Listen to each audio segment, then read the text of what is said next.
आज हम देखेंगे वायु प्रदूषण। ये वायु प्रदूषण का एक मॉडल हमने प्रस्तुत किया है।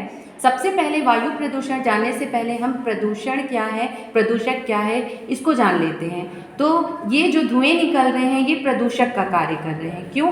क्योंकि इसमें हमारी प्राणवायु ऑक्सीजन के साथ कई अन्य ऐसी विषाक्त गैसें हैं जो किसी न किसी रूप से मनुष्य जीवधारियों को क्या कर रहे हैं, प्रभावित कर रहे हैं। इसलिए ये प्रदूषक या अवांछित पदार्थ या किसी न किसी प्रकार से मनुष्य को प्रभावित करने वाले ये तत्व, विषाक्त कण जो होते हैं, वो जब वायुमंडल में फैल जाते हैं, चूँकि वायुमंडल क्या है, ब्लैंकेट्स ऑफ एयर है, तो उसमें जब ये फैल जाते हैं तो उसको क्या करते हैं, प्रदूषित करते हैं। तो इस मॉडल के थ्रू हम इसको समझेंगे कि किस प्रकार से वायु प्रदूषण आज बढ़ रहा है।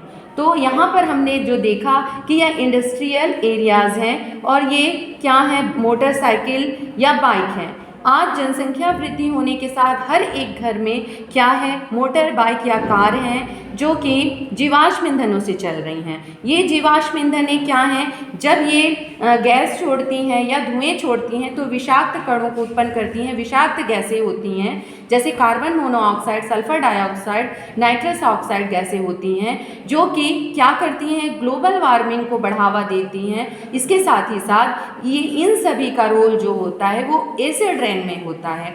तो किसी न किसी प्रकार से ये पूरी पर्यावरण को और पारिस्थितिक तंत्र को प्रभावित करने का कार्य कर रही हैं।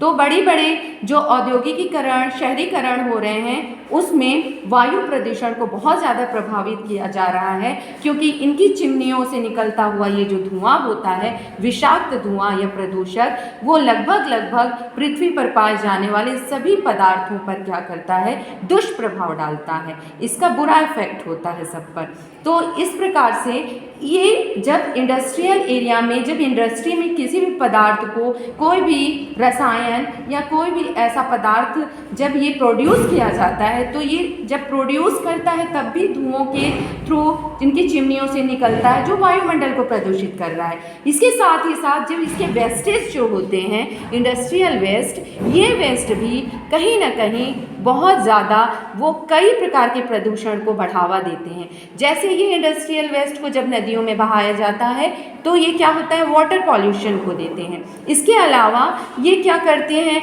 हमारी पृथ्वी की भूपरपटी पर बहुत ज़्यादा पड़े रहते हैं काफ़ी दिनों तक, कई वर्षों तक, क्योंकि ये क्या होते हैं, ये जल्दी से ये बायोडिग्रेडेबल नहीं होने के कारण ये जल्दी से उसमें क्या होते हैं, जैव निम्नीकृत नहीं हो पाते हैं। इस कारण से ये भूपरपटी को भी प्रभावित कर रहे हैं, मतलब कहीं ना कहीं पर भूमि को प्रभावित कर रहे हैं। तो इस प्रकार से ये थल प्रदूषण के रूप में भी जाने जाते हैं या मृदा प्रदूषण होता है।